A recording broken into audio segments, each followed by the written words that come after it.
Welcome. This is the 508, a show about Worcester, and I'm Matt Taylor. Hi, Matt. It's August 4th, 2011. I'm Mike Benedetti, and today on the show we're talking to Matt, who is running for City Council in District 3. And District 3 is like Quinsig Village, Holy Cross? Well, yeah, it spans Quinsig Village, College Hill, but also Grafton Hill and Vernon Hill. All right. And this is the thing. This is a seat where Paul Clancy was a city councilor from this district forever and ever and ever. He's not running for re-election, and now there's like 4 people running in a preliminary election. Correct. Which is on the September the 20th? Correct. And then the general election is in November sometime, Yeah, November right? 8th. November 8th. All right. Good deal. So, Matt, I'm glad you're on the show. Thanks for having me. Hopefully this will be a good for both District 3 people and for people citywide, because we are going to drill down using these questions that we have developed based on feedback from guests on the show over the last few months, feedback we've gotten over the internet, feedback from phone calls and emails and whatnot. Issues, it's really hoping to make us have issues-driven coverage, which is a little perverse because people don't really vote on issues, I don't think, in city council elections. It's mostly, I think, about personality and whether or not you know that person's parents or son or whatever. But in this case, it's all going to be issues. So let me start you off here. Would you support zoning changes to encourage mixed-use, diverse development of existing neighborhoods to encourage walkability? Yeah, definitely. I mean, I Okay. think if we look at Worcester, it's not necessarily set up to be friendly towards walkers. And I think one thing to improve the quality of life is to improve accessibility. And accessibility includes walkers or bikers and things like that. And it can also help, create some economic development as well. Sometimes I feel like Worcester is not set up to be helpful for anyone traveling through the city. It's car unfriendly, pedestrian unfriendly, bike unfriendly. Well, I mean, it's an early city, and as an early city, I mean, it's similar to Boston in certain respects, and being an early city to where planning wasn't necessarily the fundamental idea when Right. things got mapped out. But I mean, there are things we can do, and we definitely do need improvement. Also on the show today, lurking in the background, is Brendan Milligan. Sir. Hi, Brendan. Good to see you. This is Matt Taylor. How's it going? Excellent. Great. What'd I miss? You missed the first question, which is a question about sustainability. Brendan, by the way, as the sun goes down here at beautiful Cook's Pond, Brendan will be in Shadow, played by the Shadow. What's your position on school privatization? I'm against, full-fledged school privatization.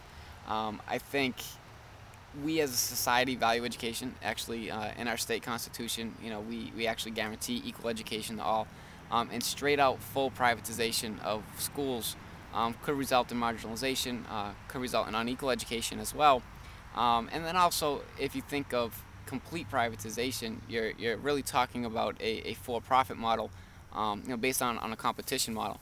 And I think the way to go is probably somewhere in between. I mean, I think that competition can produce some good things, innovation. What's happening right now where schools can file for innovative status, I think, is a good way to be able to highlight what works, what doesn't work. Just with full privatization, the scary thing is if a school finds out something that works really well, they're not necessarily going to want to completely, share that knowledge or share that input. Because if it's like the voucher system in Florida or something, those schools would be in competition with one another, almost competing for students, and so it's I mean, I think that's a slippery slope. There's weird incentives in those cases. Yeah, and as far as a complete model, I think we as a people have decided that education is something we value, and hopefully community, we do value education, and I think innovation needs to happen and improvements need to be made, but I don't think full privatization is the answer at all. Okay. City departments, particularly the police department, have information that can help the public make good decisions about running the city. That information, especially the police information, is hard to access, and some would say impossible without a lawsuit. Would you do anything to change that? It depends on the specific issue. I mean, what type of information are we talking about? In terms of I couldn't even begin to speculate it. I would have to have something, more specific in terms of what type of information are people inquiring about, before I could make any kind of, judgment on that. Okay. Do you have any? If you want to, if you want to say something, go ahead. I'm just sort of reading these off. You do a fine job. Okay, I do have a mellifluous voice. You need I'm not even ready. You need unique New York. What is local government's role in regulating the day-to-day lives of citizens? Is there a limit? Definitely a limit. You know, I mean, the city shouldn't be micromanaging and regulating everything. Again, one of the big themes of my campaign is quality of life. Okay. And you know, people need freedoms. I mean, our country's based off of this fundamental principle that you're free to do what you want to do as long as that action doesn't hurt somebody else. Whether we're talking about religious diversity, you know, or kind of cultural diversity, you know, we look at things from this perspective of, you know, how does this action hurt other people? And I think for local government, it should take a similar approach. I mean, it shouldn't be micromanaging. It shouldn't be completely regulating. You know, and there are some ordinances that some people look at and say, wow, you know, what is that ordinance all about?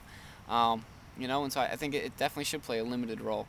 And common sense. I mean, common sense should prevail, especially when we're looking at Worcester as trying to attract people to live here, to stay here, to develop businesses here.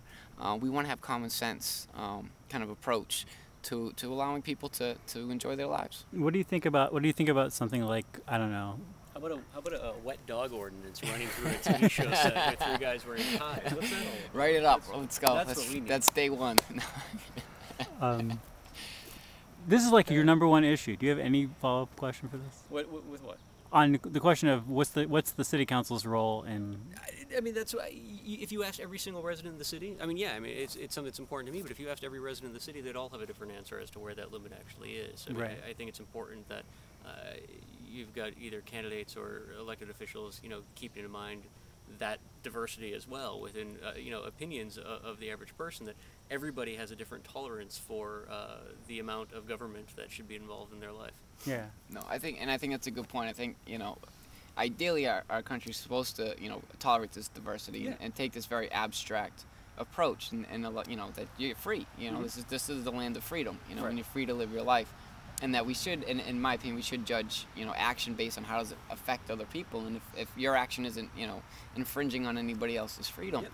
And I think, you know, in many instances, you know, even on a federal and state level, I think government has been trying to micromanage, and it goes completely against America. Let me ask you and our something. That's where ideals. I'm always torn personally, because my, you know, own political, philosophical beliefs, you know, as an individual, they exist almost in totality in a realm that's probably deep into libertarian territory. Yeah. But then when you look at like actual life and practice, I have you're kind of forced to realize, like, I have the luxury of saying that because, you know, I'm a fourth generation of a family of immigrants, right? And I mean that the bootstrapping was done generations ago, Yeah. and like when you look at folks that are either just coming to the country or have fallen into hard times, like the level of government involvement that they need in their lives at that moment in time is obviously going to be much deeper than what I'm going to need or want. And yeah, it's that balancing act. I don't know that there actually is a right answer to that question, Yeah. just an honest one. Yeah. Yeah. Sure. And I think that's a great way to put it. I mean, there's that gap between, you know, ideals and what do we ideally believe in, and then Right. you get the messy. All right, we need government. We need laws. We need some type of system of governance, and you know, that intersection, just like you said, it's messy. You know, and that's why we have elected officials is to try to, you know, balance that. Let me ask you the next question. What's your personal vision for the city? It's really, again, going back to what I said before, quality of life. Okay. I think a lot of times we look at things backwards, and we need to go bottom up. And there's a lot that can be done simply on us, on the people who live here, to make Worcester a better place. And Okay. it's, you know, about celebrating our diversity and our commonality that, you know, we all love the American dream. I mean that's why we're here. And I think bridges can be made, you know, in the city. And if you check out my website, I actually have some ideas that, you know, aren't necessarily government ideas or spending ideas, but they're ideas of how can we get the positive people in this community together, and how can we get more out of the people that live here. You know, because that's our resource. You know, how can we get more out of the college students who come to school here? How can we get more out of the residents who are raising families here and who all want a better community, but right now they're you know, at home, or they're not being civically engaged. And I think, you know, my idea of city and local government is one that you're a facilitator. You know, you're put in job of trying to be a leader, and part of leadership is bringing the community together and allowing the residents themselves to actually come forth and participate and get more. And I think, you know, the vision for the city is really this one where we create a place where we're safe, we enjoy ourselves, we get along.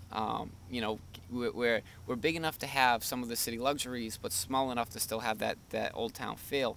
And right now we don't have that feeling. And I think we can, and I think we need to encourage that. And I think if we can, look inward and go bottom up, we'll be more attractive to businesses that want to come here. Looking at the video game industry that we just lost, Right. It wasn't an economic issue. So it wasn't that, well, Providence can put together a better economic package or a better TIF than us. And I mean, TIFs are a part of it. It was a decision, I think, based off of, well, what's available for my workers? What can they do when they get out? What's surrounding it? And a lot of businesses today aren't necessarily looking at just the bottom line. Okay, how can I get the best economic deal? They're looking at places in terms of social development and in its totality. And for us, as a city, that's where we need to start. We need to define ourselves, and I think that definition is one where we have all the luxuries of a big city, but we have the small town feel, and we need to increase that small town feel and that sense of community. Okay. Have you served on any boards or commissions? I'm on the board of directors for Lou Gehrig Little League, so Okay. nothing politically. Okay. I do a lot of volunteer work coaching, baseball and football, in the city, in the district, and then with teaching and raising a family, and that pretty much takes up a lot of my time right now. Okay. This next question is my personal favorite question, which is, how much can you bench press? Right now, Yeah. I've lost a lot of weight. I used to play football, so Your maximum is fine. What was your my lifetime maximum? I never broke 2, believe it or not. You never broke 200? No, I never broke 2. I think I was up to like... I never broke 160, so you're doing a lot better than me. I think the most I ever got up to was like 185, I think like close to 190. And that's when I was playing football. And I played for Holy Name, and then I actually played a year at Worcester State too while I was doing my undergrad there. Is this so. the first time you've actually received an answer for that question? That sounds like that's a good answer. You just set the bar. Because he's a politician. We've been asking non-politicians. Right now, I couldn't even. I mean, I wouldn't even go on a bench right now. I mean, it's. If there's time for you to switch up the papers and get some at-large names in, I think that's the angle. Because I don't think we get another single honest answer on that for the rest of the season. Oh come! I think people are gonna know. People have read the list of questions. They know. They're getting ready. Do you think everybody's at home now, like working out? On the old lead pipes trying to I assume so. Do you like the? Well, let me ask you this: what is your view on the relationship between the council and the city manager? Well, I mean, for our form of government, the city manager is appointed by the city council. Mm-hmm. What's good about our system of democracy and this idea of the American dream is it's structured for conflict and debate. And I think as I teach in the classroom, I tell my students all the time, you're free to speak your mind and you're free to take any viewpoint that you want, as long as your intentions and your motives are pure. Meaning that you really believe what you believe, and I think as that translates to us and city manager, city council, it's the same idea that we're not going to always agree. In fact, we probably shouldn't agree on everything. That's the beauty of progress, is that progress can come out of conflict. And it's my job as city councilor to do the research, do the homework, be knowledgeable about issues, and represent the interests of my district. And I think, me and the city manager should have that respect, to where we respect each other's motives, we believe each other's intentions are pure, and from there, as long as we have that kind of underlying respect, we could have debates, we could have conflict, and hopefully the city will be the better for it. And at the end of the day, still respect each other and try to get things accomplished. But sometimes friction's a good thing. I mean, I think that's what we need. I think we need someone who's strong. I think we need assertiveness, and I think we need a city council that's listening to the district and fighting for the district. I mean, again, it's a job, and you need someone to do the work. You need someone to put the time in, and someone who understands the issues, to be able to do the job effectively. And with the city manager, city council relationship, the way it's set up is, there should be some type of friction there in terms of accountability. I mean, it's like any business, with the boss and an employee. If work's getting done and things are going good, then things should be good. If there's something not being done good, then you need to have that discussion, and as soon as possible, to make sure things get back and become efficient. Do you have any District 3 questions? Did you have any more questions? I have several more, but we have plenty of time. Yeah, no, well, just to follow up on that, I mean, if you don't want to put you on the spot at all, but if you were sitting as a counselor now and you had to rate the manager as they do every year, Yeah. would you be willing to like throw out like, you know, generally speaking, what your opinion of his work has been? I would be 100% honest as city councilor. I don't think Would you it's- be 100% honest as a candidate right now? I don't think it's fair for me to cast that vote. You know, to be in all honesty, there's work that's involved in following every single issue, and issues are complex. And I don't think it would be fair of me right now, without putting in that as I was just saying, with that research and that homework, to actually give a grade. I mean, that grade needs to be based off of, you know, if I couldn't just throw one out there to be politically safe, or even to say, hey, to make a political statement. It needs to be grounded in facts and in truth. And I'm not on the council yet. I've been trying to read up on as many issues as I can and putting that work in.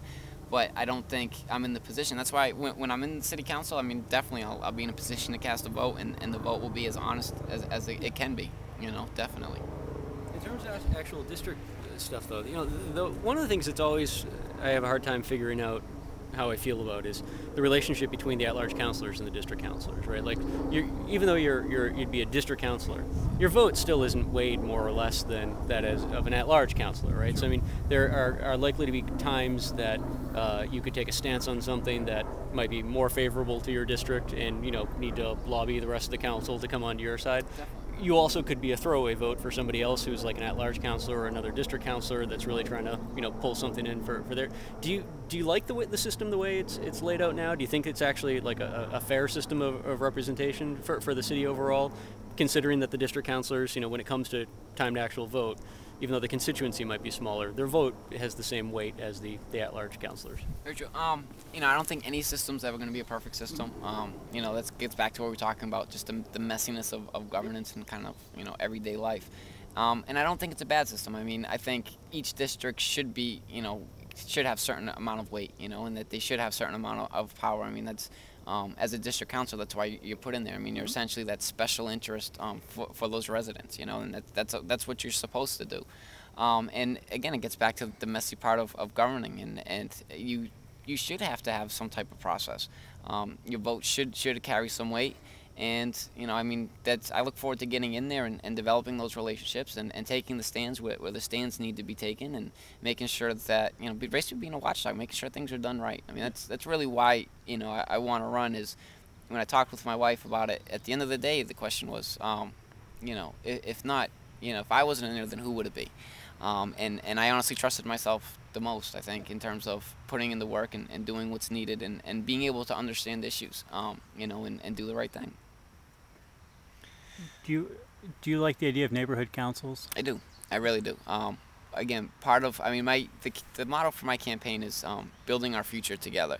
And when and it's not just a slogan that was just kind of picked arbitrarily. I mean, if you look at the website and some of the ideas that I have up there, and then also, you know, what I've been talking to residents a lot about, it all relates back to this idea. And again, empowering citizens, you know, empowering and increasing that communication between the residents and their elected official. And so I think neighborhood councils, though they might make things more complex and you know and whatnot, they increase that link, they increase that communication, and then they empower citizens. You could have new leaders come out of neighborhood councils. You know, somebody who, you know, might not have been involved in politics otherwise, who goes to a neighborhood meeting, or, you know, I see, I mean, it's potential messiness, but I see more positives than negatives. And when I look at issues, oftentimes, again, no perfect solution. It's cost benefit, and if there's more positives than negatives, then I think it's a good idea. And I see this as something. Whenever we're getting citizens engaged and involved and getting them to have some input, I see it as a positive thing. Bottom line. This next question has like 5 parts, but I'm just going to ask it all as one question. Where should the city draw the line in taking responsibility for development? Where should the city draw the line when selling off existing assets? How should the city be making its money? And what's the correct tax rate for Worcester homeowners? Okay. 140 characters or less. All right. So I'm going to tweet this now. Okay. That's right. Sure. Yes. No. Should the city council take responsible for development? Yes. I mean, they're being appointed a job, and that doesn't necessarily mean, you know, more government spending or more tax cuts or things like that. But it does mean taking that leadership role to make Worcester a place where businesses want to come. And what was the second part of that question? I'm sorry. Well, so the first question was Yeah. where should the city draw the line in taking responsibility for the development? The next was where should the city draw the line when selling off existing assets? Assets, I think you need input from the residents. And again, neighborhood councils could increase that. I think if a city council makes a decision, they should have good reason for that decision that they made. And so they shouldn't be too afraid of neighborhood councils or responding to the people, because if they made that decision for a good reason, then they should have no problem communicating that to the residents. And when it comes off to selling assets, it's, there has to be some type of communication there to where there's some input, because people, there are some nice things in the city and some open buildings that are nice, and the people probably just don't want completely sold off. And then at the other end, there could be ways to make money to where residents are like, sure, if we can, or where's that money going to go? It might be the question. So you want to sell off this asset, fine. There should be some type of accountability to say, okay, what are we selling this off for? Are we selling it off for a blank check? Is there something where this money's appropriated for? And again, more input. So. Let me ask you this: what's the correct tax rate for Worcester homeowners? I'm If you were going to draw something, if you're pulling a number, if God hands you a number written on a tablet, I'm in favor of the lowest residential tax rate. You are. And that's because I represent District 3. And as a District 3 councilor, I represent the residents of my district, which is a working family district. Okay. And when you look at property tax, and especially in a down economy right now, I can't see increasing the taxes. Especially with property tax, which is somewhat a form of kind of regressive taxation, in that a lot of times property value will go up, but wages stay the same. So now residents are paying out of their pocket. Right now, it's even kind of a larger disparity where property value is going down, but there's no abatement or there's no kind of devaluation of the problem. So property values are going down. People are losing their jobs. Wages have been stagnated, and now we're going to increase taxes, on those working families. And I like I said, I'm a working family myself with my family, and in this economy, there's no way we can raise taxes on the families that I represent, and so that would have to be my position as their elected kind of representative. So you'd rather see the city making money off of taxing businesses? Well, I mean, where would you like to see the city make its money? I think everybody would love it to live in the world where there's no taxes. But where should the city be making its money then? If you want to minimize residential taxes. I mean, that's a good question, and I think it's more complex than a simple, okay, residents or businesses. I mean, right now, if you look at the businesses that are paying the tax burden, it's a lot of small businesses, which again, sure, I think is wrong. I mean, we're giving these, we're trying to track so these. who pays taxes in this scenario then? Both should shoulder the burden, and. But you would like to see the residents pay as little as possible, and the businesses pay as much as the city can tax them? No, definitely not. Because no, isn't that kind of how does that work? It doesn't. I don't think it has to be. I mean, yeah, I understand what you're saying. Is that if you support the lowest residential tax rate, then supposedly you're saying, okay, you're supporting we're going to take the highest business tax rate, right? And I don't think it has to be that type of dichotomy, that type of either or. I think if we expand kind of the business and we grow business here, right, that we can decrease the tax load on everybody. And again, it gets back to that quality of life issue and making Worcester a place where people want to come. And it also involves, if we look at the budget cuts right now in this tough economy, it also involves looking at certain services that we have and saying, okay, what services that we have that necessarily cut, but that we can, you guys talking about privatizing schools. Well, maybe not privatize, but bring in certain types of nonprofits and develop certain types of What services would you like to nonprofits. see cut? City services. I wouldn't like to see any services cut right now. All right, none at all. But I'm saying. I feel like I'm not getting straight answers from you on these tax questions, or I feel like I'm getting straight answers that are non-answers. No, I don't think you're framing it the right way. I mean, Okay. I don't think reframe it for me. I don't think it has to be support lowest residential tax rate, and then which means you want the highest tax rate on businesses. I think if you can expand the tax rate, you can shoulder the burden more, in that you don't necessarily have to do an either or. No, kind of I think it's position. probably true that if you grow the economy, you don't have to increase the percentage of taxes to increase the revenues, obviously. But growing the economy is not something that happens really in a 12-month period, right? Growing the economy takes years and years, and the city doesn't control the economy. The economy is controlled by however many billion people around the world. Anyway. No, very true, and like I said, and that's why I said again, in order for us to attract business, we need to improve the quality of life first. I mean, that's to me that's number one is to that's bring more in important jobs. than worrying about tax rates or anything like that. No, Okay. No, I'm not trying to put words in your mouth. All right, let me. I'm going to give you time for one more substantial question. Sure. you think about something, all right? You're looking at me like You're giving me the most we're on nefarious look right now. we're on a talk show. You're Yeah, looking at me like, what is this? Well, I'm gonna ask you some substantial but non-official questions now. Have you seen The Wire? Yes. Who's your favorite character on The Wire? Great show, probably one of the best HBO shows. I don't necessarily have a favorite character. Oh, come on. I mean, if, oh, come Everyone- on. See, you can tell you want to say Omar. You just don't. No, want I to don't want want to say on the Omar. record. That's, No. that's I like- everyone wants to say Omar. I mean, entertainment value. I mean, Omar's don't have- probably the obvious choice, you know. You want to say I like Omar. McNulty. McNulty's good. Okay. You know, I don't know. We should point out that you know. I mean, none of these characters are like morally pure, so it's fine No, to say well- like you're basically picking somebody who has a lot of flaws. No matter Yeah, who you're no, picking. it's. I mean, So, and alright. well, I don't know. So I mean, I don't know if you like who's my favorite character. Does that mean like who do I associate with the I most? don't- Because that's a different. I mean, No, it's see, it's entertainment. I mean, it's I not said real it was life. the last show. I said that I think the only way you can like really answer that question and not be viewed as a complete psychopath is either by Bump or Omar. Because even though they're like the complete opposite, like they're like the yin and yang of the show, right? I mean, like they both have a clearly defined line in the sand that they don't cross. And if I'm not mistaken, they're the only two characters in the show that like they have a line that they're not willing to cross, and Very it makes true. them like in a way like moral purity. Is there anything Other in that people, show that's true. Other cross? people have lines which are more in the realm of sanity than Omar and Bump's lines, but other people cross those lines all the time. Right. They're sort of hypocrites, whereas those guys actually have a They line, put a line in the sand, and they It's actually cool. respect that line. It is in a sort of a psychopathic area, but it is a line. But at least you and know they where don't it's cross coming it. from. Do you have a favorite Worcester nickname for the city? For the city. Yeah. I just like it when people pronounce it right, which is Worcester. You know, I don't know where this Worcester came from, the W-O-O. I've never heard of The Worcester. woo? Well, yeah, I've heard the woo, but I've never heard anybody pronounce Worcester Worcester. You know, it's Who to says me it's that? it's W. Well, when they spell it W-O-O-S-T-A. Is Oh. kind of the pronunciation. The I'm- pronunciation is yeah. W-I-S-T-A. It's It is. Worcester. It's It not rhymes with Worcester. Mista. Yeah, it's Mister. I mean, well, Worcester, yeah, Worcester. It's not like maybe 50 years ago people's the accent was Worcester with a W-O-O, but today it's Worcester. It's W-I-S-T-A. It's Worcester. That's how I was taught to say it. That's how I've always said it. So it bugs me when I see Worcester. I don't know, just because I've never heard that in my entire life, and I've been here every year in my 30 years. So I don't know. appreciate that. I appreciate that.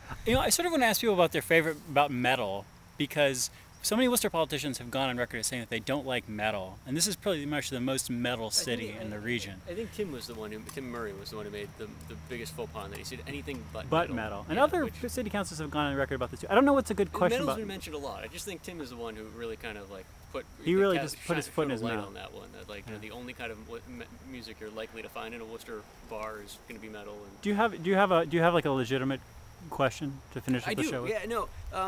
We've got 2 If- minutes. I could plug for. Oh, I'm sorry. Hold on. We'll come back to music. What do you think are the biggest issues facing District 3 right now? It's development. I think, especially for Quincy. Residential or No, commercial. I think especially for Quincy Village, or even not necessarily even Quincy Village, but the Route 20 kind of border of my district is the most accessible place in the city.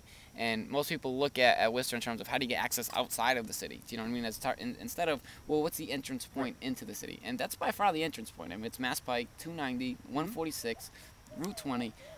So you're talking about, it could be any type of industry that's employing large numbers of people, where people are commuting in, and accessibility. And that's by far the most accessible. The Walmart Plaza down there, thumbs up or thumbs down in terms of, not just for the district, but for like the city as a whole. Do you think that's the? Well, I think it's good. I mean, residents don't have to drive. People shop at Walmart, whether you like the Walmart, parking whether lot's full you all like day. Walmart or not. People that complain the most probably shop there the most as well. I mean, people like the low prices, and so people would be leaving the city, to go there. And I mean, the traffic I haven't seen too much of an increase in traffic. I mean, I live right over by there. They donated to my little league, which was which is beneficial. I mean, Vernon Hill is Lou Gehrig is in a low-income community, and we take a lot of kids in that they can't afford, and so we rely a lot on those business sponsorships, and I thank everybody for those business sponsorships. Actually, I had wrote a letter to Millbury Savings Bank, who had donated money to both Vernon Hill School and Quincy School, and they actually cut us. Not even cut us. They actually sent it right to the scoreboard company, but spent bought us a scoreboard, which was great. I mean, because that's something we as a league, there's no way we could do that. And so, I mean, I think when you bring business in, I mean, business development's business development. I mean, it's providing jobs, it's providing tax base. I mean, that's what we're talking about. So, We're going to have to cut you off there because we're almost out of time. Okay. Matt Taylor, thanks for being on the show. thank you very much. Good luck. Thank Matt you. Taylor, he's running in District 3 for City Council. I'm Mike Benedetti. This is Brendan Malikan. Sorry I was late, guys. See everybody next week. Bye-bye.